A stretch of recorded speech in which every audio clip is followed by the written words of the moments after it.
Good morning, everybody. Happy Monday.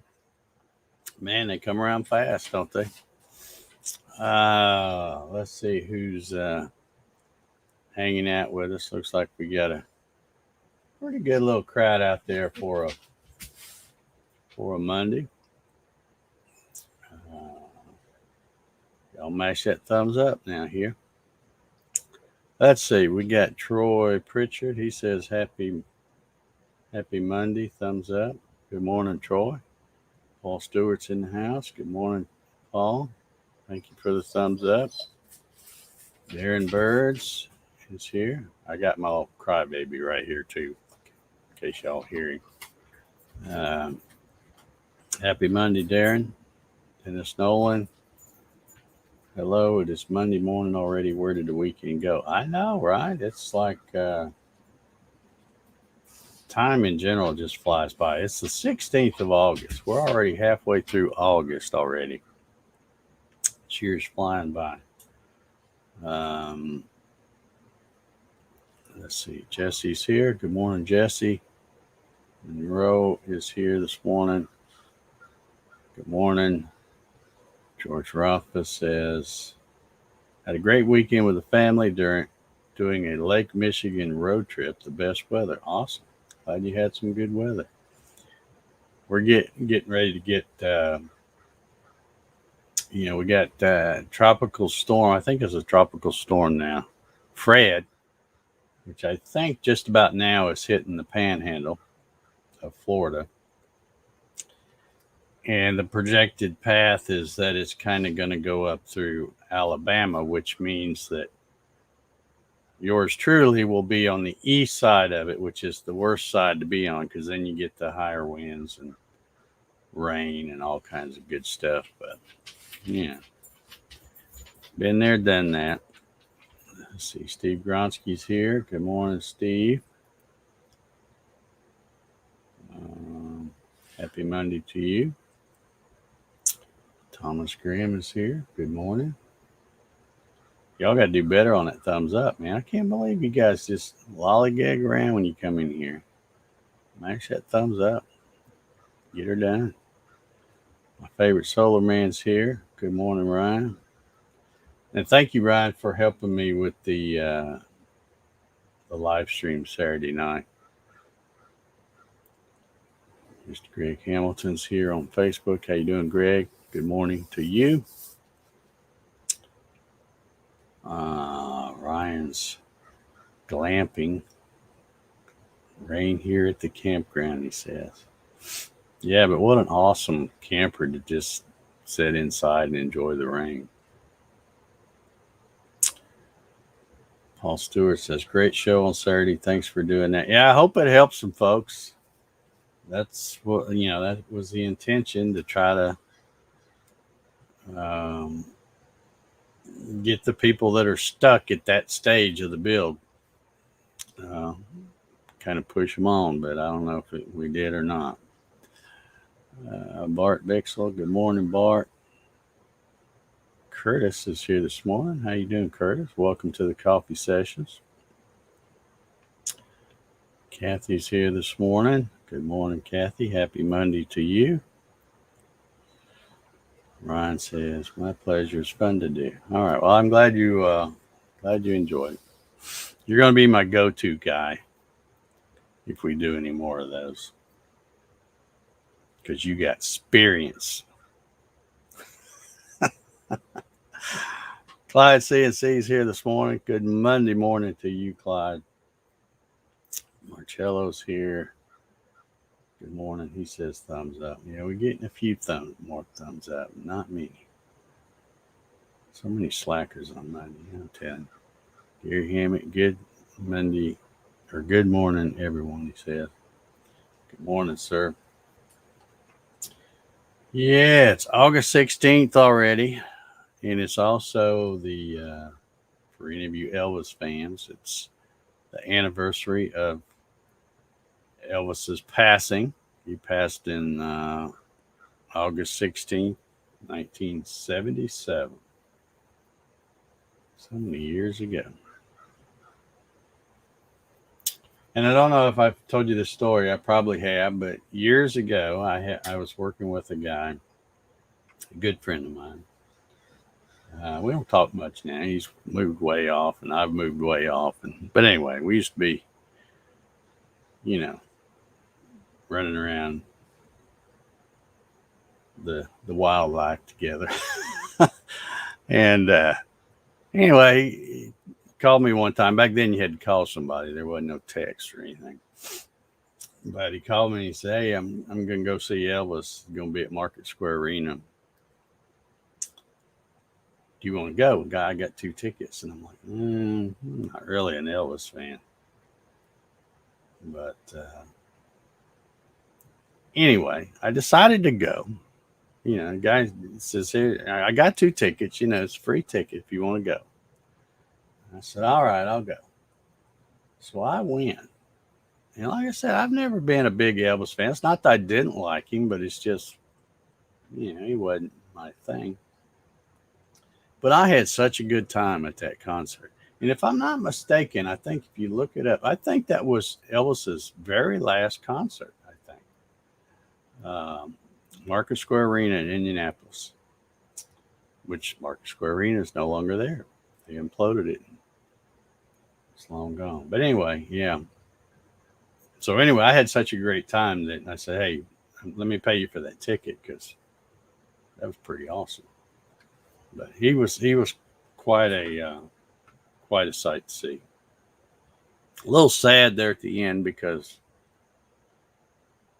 he wasn't, he'd forget words to a song, and you'd see the little guy with the microphone standing kind of in the shadows, and he'd be the one singing like crazy to cover for Elvis, I think. But yeah.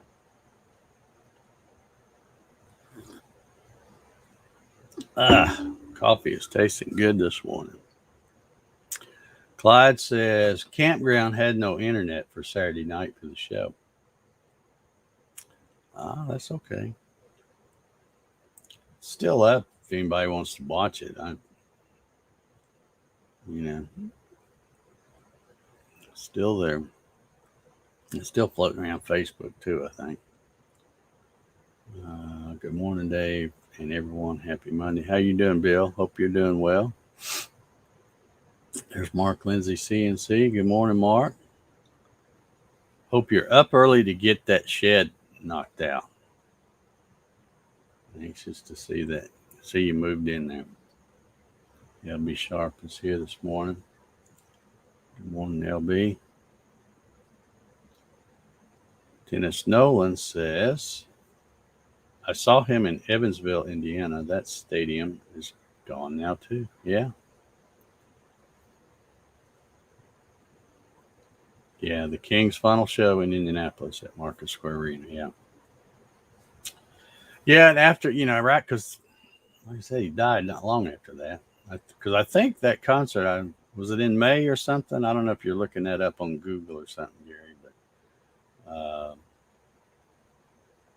I remember it seemed like it wasn't long after that he passed away, or at least they say he did. He's been spotted at Burger King, I think, a few times since then. But, but, but yeah, I thought, man, I'm glad I went and saw him, because I can say I saw him, and I saw him at his last thing, and yeah, gone too soon. He wasn't very old. What was he, in his 40s? I think. I don't remember. I think he was in his 40s.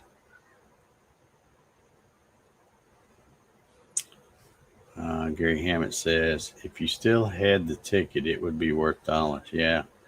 Unfortunately, I have no idea where that ticket is. That was a long time ago. A lot of water under the bridge, as they say. Bill Hoffman says, wow, Danville has really changed since 73. Yeah, Bill, I can remember, and that's the sad thing for me is I miss my little old hometown, but then whenever I go back to visit, I'm like, just like most things, progress, and I'll use air quotes for progress, has ruined things. I knew it was going to go down quickly after they said, "Hey, Danville's getting a Walmart." I'm like, nah, here we go. Beginning of the end right there. Okay, so it was in June 2677. Thank you, Gary, for looking that up. Yeah, I knew it was not long after that Elvis passed. Let's see. What else have I got to talk about? We got, I guess I've already talked about Fred, the tropical depression. Or, no, I guess it's tropical storm now. There is a tropical depression, a couple other ones. Joanne said, that's my meteorologist on Fox 5 Atlanta in the morning. And she was, I guess it's going south of what is it, Cuba, Haiti, and all that down there. So they're thinking the projected path they show acted like it's not even going to make a right turn and come up the Gulf, the Florida coast, that it would continue on and possibly hit right there at the tip of where Mexico and Texas meet. So, but that one's still pretty far off. That's what they call it, Tropical Depression Grace, I think is what that was.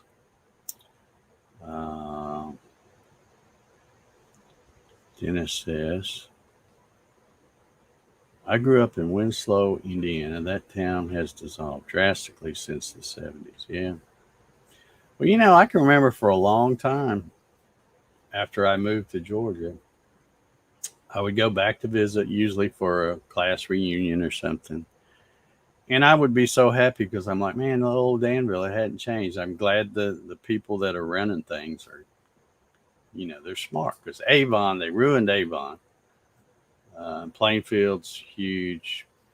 And, you get nice stuff. You get new parks and all this stuff, but you also get the crime and all the other bad stuff that goes with it. It's just inevitable. But I remember I used to think, man, those folks that run Danville, they understand, the Mayberry concept. Keep it simple, keep it small. But then all that went out the window. They probably got some new blood in there, and like, yeah, we're gonna straighten Danville out, start adding this and that, and Walmarts and all the mom and pop places around Square close up.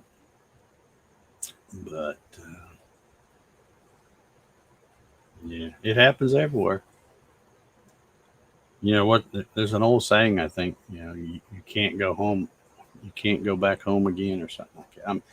If you see me swatting, there's a mosquito flying around in here, and I'm trying to keep him off of it. He's just taunting me, is what he's doing. Rob Schuster's here. Good morning, Rob. How you doing? Larry Galt's here. Good morning. He's late. That's all right. Just hit the thumbs up and we'll forgive you. Mark says, yeah, once you leave, you can't go home. I moved back to Oregon after being gone for 30 years. Nothing is the same. Yeah, you probably didn't have all that smoke and stuff. Or maybe you did. I don't know. That seems like those fire things have been going on for a long time. But I'm sure it's different. Things change. Doc Whitaker's in the house. Did I say good morning? I don't know if I did. Good morning, Doc. Hope you're doing well. My boy miscounted this morning. He went out there on the porch. And I think that's where he's sitting in. I still got one. He'll get a nice little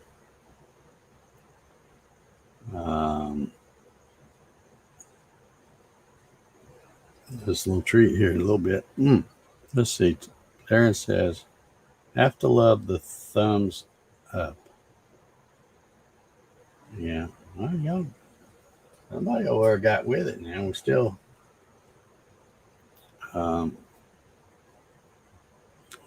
Larry says he's got no sound. Well, I know other people can hear me because they're responding to what I'm talking about. Yeah, I know, Mark. I know. We could spend the whole coffee session fussing about that deal because I'm pretty sure I know what you're talking about, what you would be fussing about. As would I. Although I'm glad I'm about as far away from California as I can get. Clyde says Detroit is way different now than in the 50s. Yeah, Detroit's like a wasteland.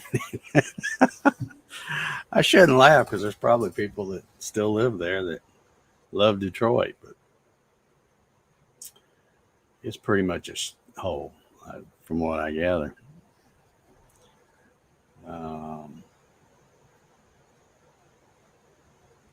Anyway, let's see what else I can talk about. Remember, I think it might have been Friday.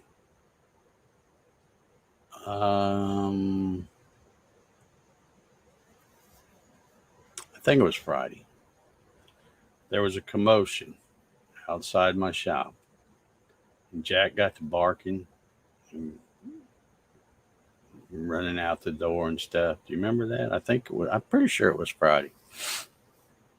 Anyway, after the coffee sessions ended and I shut this down and walked out, there was not a big diameter. It wasn't very big diameter, but it was long. A limb had fell in my trees. If y'all could see them, some of these trees are probably 50, 60, 70 feet tall. Maybe more than that. I don't know. They're way up there. But anyway, a limb fell. And of course, it was rotten, at least someplace, because it broke off and fell.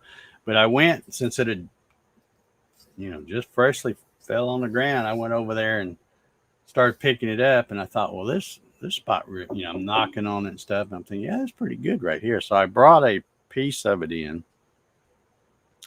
And I've got, I don't know, 3 or 4 little pieces, probably about this big around. But it's oak. So I think where it rotted up close to the tree and then it fell off, the other part farther out was still pretty good. So I'm gonna have some fun turning that in the next few days. I've got me been watching YouTube, found a bunch of videos on some other stuff, how to make little small ornaments and small things that you can make out of small stock scraps, basically. And I got a ton of that, so I'm gonna try to play around with some of that this week. Darren says, going to the pools, maybe poles. Maybe he meant to say poles. I'm guessing he meant to say poles. September 20th. Hey, look who's back. You see the tail wagging? He's back. Look at here what I got for my boy. Yeah. All right. Another cookie.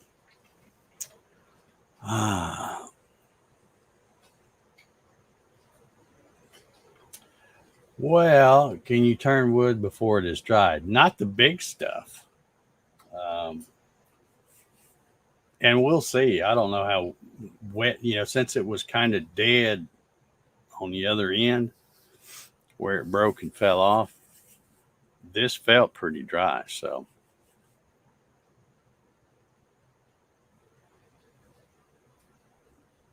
all right, polls, get rid of Castro's. Canadian joke. Okay. All right. Yeah. And Rob, you do know about turning. You just do it with one of those newfangled things. But I tell you what, like I said, all right, now that's it. I'm not kidding this time. That's it, buddy. I am just having a ball out here making a mess in my shop with that little bitty. I say little bitty. It's bigger than a few, but not many. But I'm just having a ball with that thing, and I was so excited when I ran across these videos on how to make little stuff because I'm like, yeah, that's right up my alley because I can wear out the little stuff with that thing. But already got I've still got had a video come out Saturday. Some of you might have seen that. And that was actually what I turned Thursday. And I still have the video from what I turned last Wednesday. I still got to do a little narration and kind of touch up the edits a little bit. And then I may use it for this Saturday. I don't know. Or, provided Fred don't blow us away, I've got another project lined up. I just get them lined up.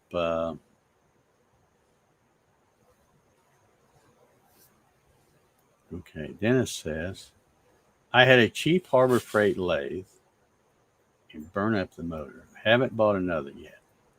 All right, well here's what kind of Harbor Freight lathe did you have, Dennis? Did you have the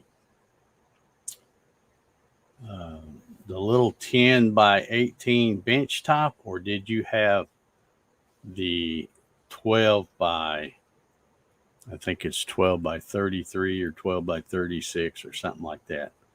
The one that comes on the flimsy stand. And the reason I'm asking is because, well, you can do it with either one, really, but I have seen a ton of videos where people that get that. Okay. All right. Well, you'll want to listen to this, Dennis, because go to YouTube University and watch. Just put in lay stand 12 by 36. And you'll see all kinds of videos. You'll see people that are doing reviews on them. And for the most part, there's one of them big flying things in here. But for the most part, the people overall like them as far as, because I think right now that lathe is going for like $429.99 on Harbor Freight. No, you can't buy much of a lathe for $430. Of course, you can get the coupons, and so it'd be under $400 by the time you did their coupon thing. But there's other people, and I know of about 3 or 4 videos where they got that lathe. They didn't really have any complaints. They knew it was a $400 back then when they bought it might have been $300. But they had they knew it was a cheap lathe, and they knew it had the Reeves drive, variable speed, which I'm not a fan of. But they knew it had some limitations. But as far as that goes, it was they were pretty happy. But in some cases, they would burn out the motor, like what you're talking about, or others wouldn't even wait for the motor to go out. But they would find a free treadmill that somebody was giving away, and take the treadmill motor, which I've done. My drum sander down there, it runs off a treadmill motor. And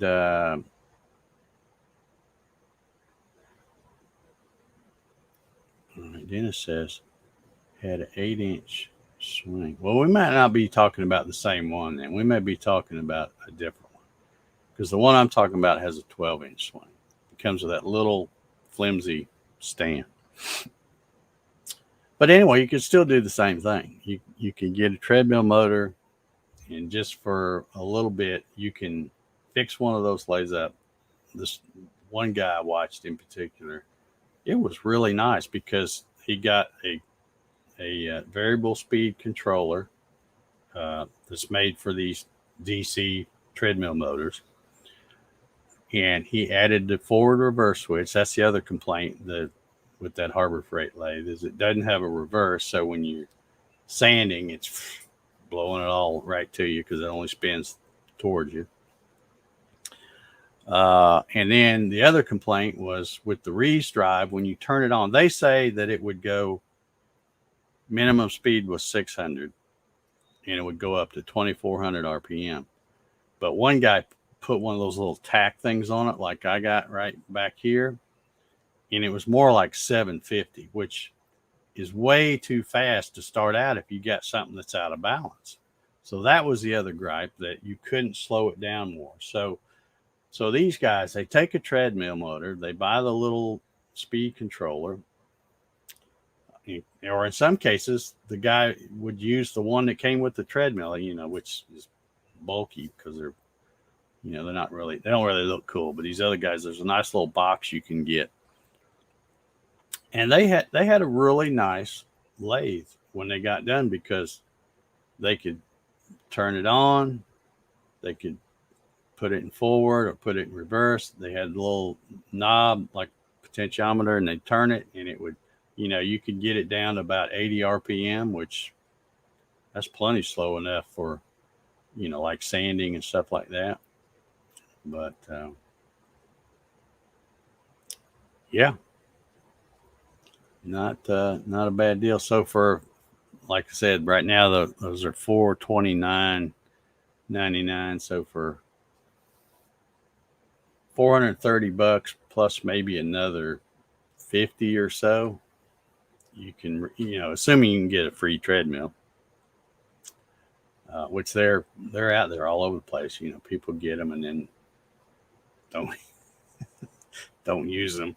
So then they just haul it off. Just get rid of it. Send it away, because they do take up a lot of room. I know, because I have one in there. But yeah, that's an option. If you've already got the thing. But if you've got that one that's only got an 8-inch swing, then yeah, I probably would want to get a bigger one. But if it's the big one on the flimsy stand that I'm thinking about, that's got a 12-inch swing.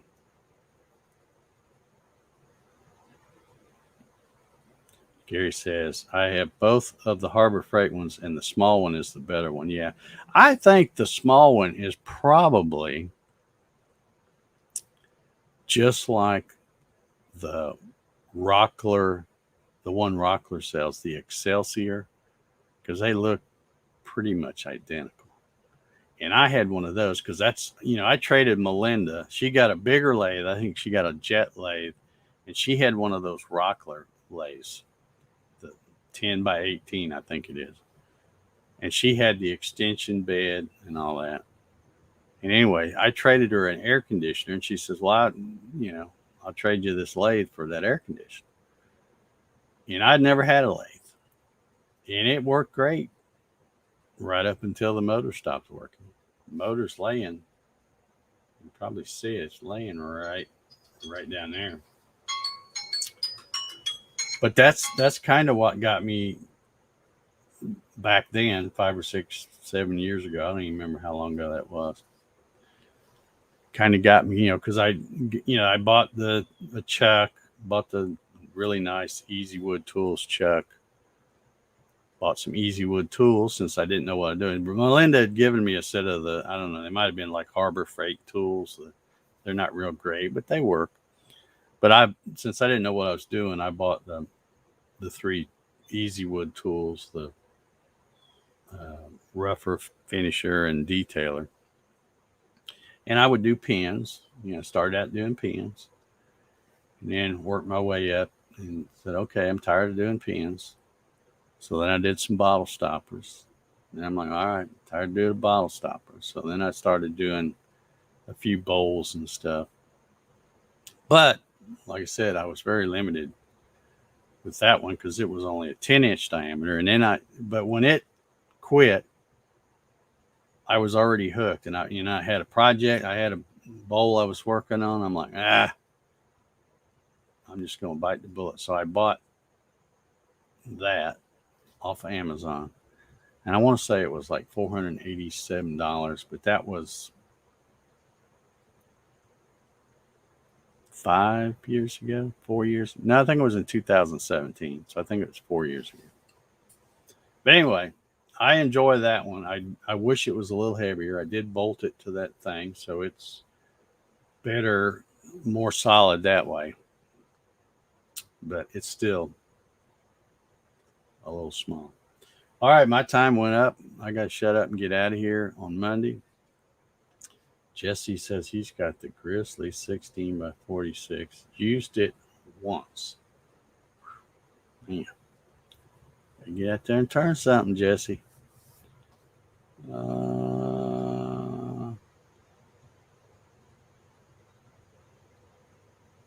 Larry says he bought one of those used for $100. Yeah, if you look around on Craigslist, you can, if you just want to get into turning, there are lots of really cheap lathes. I don't know how good they are, but I've seen a few of the Harbor Freight ones and the Rockler ones and stuff like that. And you can get them, and they're not very expensive if you buy them new, but you can get them really cheap if you do the Craigslist thing, which I'm not a fan of Craigslist. But anyway, let's get out of here and get this Monday kicked off. Everybody have an awesome Monday. Hope you have a good week. And if you're not doing nothing tomorrow, you know the drill. Get you a cup of coffee and come hang out. Appreciate thumbs up, folks. If you haven't already hit it, mash it on the way out. And we'll see y'all. Take care.